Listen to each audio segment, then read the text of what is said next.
বন্ধুসকল আজি মই আৰু এটি নতুন ইনফৰমেটিভ ভিডিও লৈ মই আপোনালোকৰ মাজত উপস্থিত হৈছো আশা কৰো আপোনালোক সকলো কুশল মংগলে আছে বন্ধুসকল আমাৰ মুখৰ ভিতৰত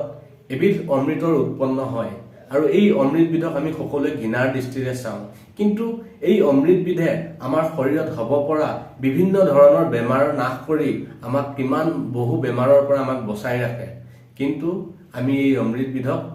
আমি ভাল দৃষ্টিৰে নেচাই ইয়াক আমি ঘৃণাৰ দৃষ্টিৰে চাওঁ গতিকে এই ভিডিওৰ মাধ্যমেৰে মই আপোনালোকৰ মাজৰ পৰা এই ঘৃণাৰ দৃষ্টি আঁতৰাবৰ কাৰণে চেষ্টা কৰিছো গতিকে আপোনালোকে ভিডিওটি স্কিপ নকৰি শেষলৈকে যেন চাই আৰু বন্ধুসকল ভিডিওটোলৈ যোৱাৰ আগতে মই আপোনালোকক সদায় ৰিকুৱেষ্ট কৰাৰ দৰে মই এটি ৰিকুৱেষ্ট কৰো যে মোৰ ভিডিওটিৰ তলত যিটো সাবস্ক্ৰাইব বাটন আছে এই সাবস্ক্ৰাইব বাটনটো দবাবলৈ নেপাহৰে আৰু যদি আপোনালোকৰ ভিডিওটি ভাল লাগে তেনেহলে আপোনালোকে ভিডিওটি লাইক কৰক শেয়াৰ কৰক আৰু যদি ইয়াৰ বিষয়ে কিবা কমেন্ট কৰিবলগীয়া থাকে তেনেহলে আপোনালোকে মোৰ কমেন্ট বক্সত গৈ আপোনালোকে কমেন্ট কৰিব পাৰে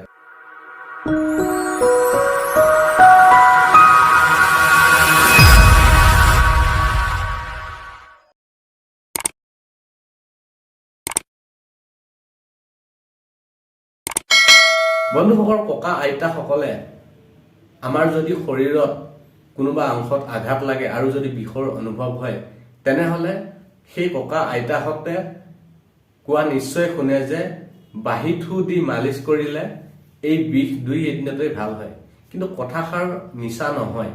কিন্তু আমাৰ এই ঘৃণা দৃষ্টিৰ বাবে আমি এই কামটো সচৰাচৰ নকৰো আমাৰ মুখৰ ভিতৰত যি থু উৎপন্ন হয় এই থু বিধে আমাৰ শৰীৰৰ বিভিন্ন ধৰণৰ অপকাৰী বেক্টেৰিয়া ধ্বংস কৰি আমাৰ শৰীৰৰ বহুত বেমাৰৰ পৰা আমাক বচাই ৰাখে বন্ধুসকল আমি যেতিয়া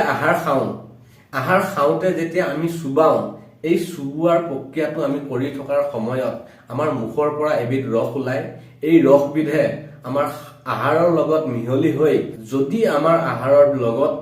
আমাৰ শৰীৰৰ অপকাৰী বেক্টেৰিয়া থাকে তেনেহলে এই বেক্টেৰিয়া বিধক ধ্বংস কৰি আহাৰৰ লগত মিহলি হৈ আমাৰ পেটৰ ভিতৰলৈ গুচি যায়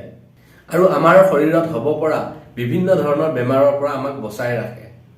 আৰু বন্ধুসকল আপোনালোকে নিশ্চয় দেখিছে সৰু ল'ৰা ছোৱালীয়ে যেতিয়া উমলি থাকোতে তেওঁলোকে য'তে ত'তে হাত দি আৰু যি টি বস্তু মাটিৰ পৰা উঠাই খায় আৰু যি টি হাত লেতেৰা হৈ থাকিলে যি টি বস্তু লৈ তেওঁলোকে খায় আৰু সেই শিশুসকলে লেতেৰা হাতেৰে খোৱাৰ স্বত্তেও তেওঁলোকৰ বেমাৰ আজাৰ নহয় কাৰণ তেওঁলোকে খোৱাৰ খাদ্য যেতিয়া মুখত ভৰাই দিয়ে তেওঁলোকৰ লালতি বেছিকৈ ওলায় আৰু সেই লালতি বেছিকৈ ওলাওঁতে সেই খাদ্যত জমা হৈ থকা যি অপকাৰী বেক্টেৰিয়া সেই বেক্টেৰিয়াবোৰক সেই লালতিয়ে যেতিয়া আগুৰি ধৰাৰ পাছত সেই লালতি তেতিয়াই ধ্বংস হয় আৰু ধ্বংস হৈ পেটলৈ যায় আৰু সেই লালতিয়ে শৰীৰত হ'ব পৰা বিভিন্ন ধৰণৰ বেমাৰৰ পৰা সেই শিশুসকলক বচাই ৰাখে আৰু বন্ধুসকল ৰাতিপুৱাই শুই উঠি আমি একো নোখোৱাকৈ প্ৰথমতে আমি দাঁত ব্ৰাছ কৰি আমি মুখ কুলা কৰি তাৰ পিছতে আমি কিবা কিবি খাওঁ কিন্তু মই জানিব পাৰিছো যে প্ৰথমতে আমি মুখ হাত ধোৱাৰ আগতে পানী খাব লাগে আৰু পানী এই কাৰণেই খাব লাগে আমাৰ মুখৰ ভিতৰত ৰাতি লালতি যিবোৰ আমাৰ মুখৰ ভিতৰত জমা হৈ থাকে এই লালতিবোৰ বহুত শক্তিশালী হৈ থাকে ইয়াত আমাৰ শৰীৰত অপকাৰী বেক্টেৰিয়া ধ্বংস কৰিব পৰা শক্তি বহুত বেছি হৈ থাকে গতিকে আমি ৰাতিপুৱাই শুই উঠি মুখ নোধোৱাকৈ দাঁত ব্ৰাছ নকৰাকৈ আমি প্ৰথমতে পানী খাব লাগে আৰু পানী এনেদৰে খাব লাগে যাতে আমাৰ মুখৰ ভিতৰৰ যিবোৰ লালতি আমাৰ পেটৰ ভিতৰলৈ যায় আৰু আমাৰ শৰীৰৰ ভিতৰত বিভিন্ন ধৰণৰ অপকাৰী বেক্টেৰিয়া ধ্বংস কৰিব পাৰে তেনেকৈ আমি প্ৰথমতে পানী খাব লাগে আৰু বন্ধুসকল আমাৰ শৰীৰত কটা চিঙা ঘাঁ কুহ যিয়েই নাথাকক ৰাতিপুৱা যদি আমি এই বাহিথু লগাই দিওঁ তেতিয়াহ'লে ই লাহে লাহে শুকাবলৈ ধৰে আৰু আমাৰ চকুত বিভিন্ন ধৰণৰ বেমাৰৰ কাৰণে আৰু আমাৰ চকুৰ ৰশ্মি বাঢ়িবৰ কাৰণে যদি আমি ৰাতিপুৱা বাহিথু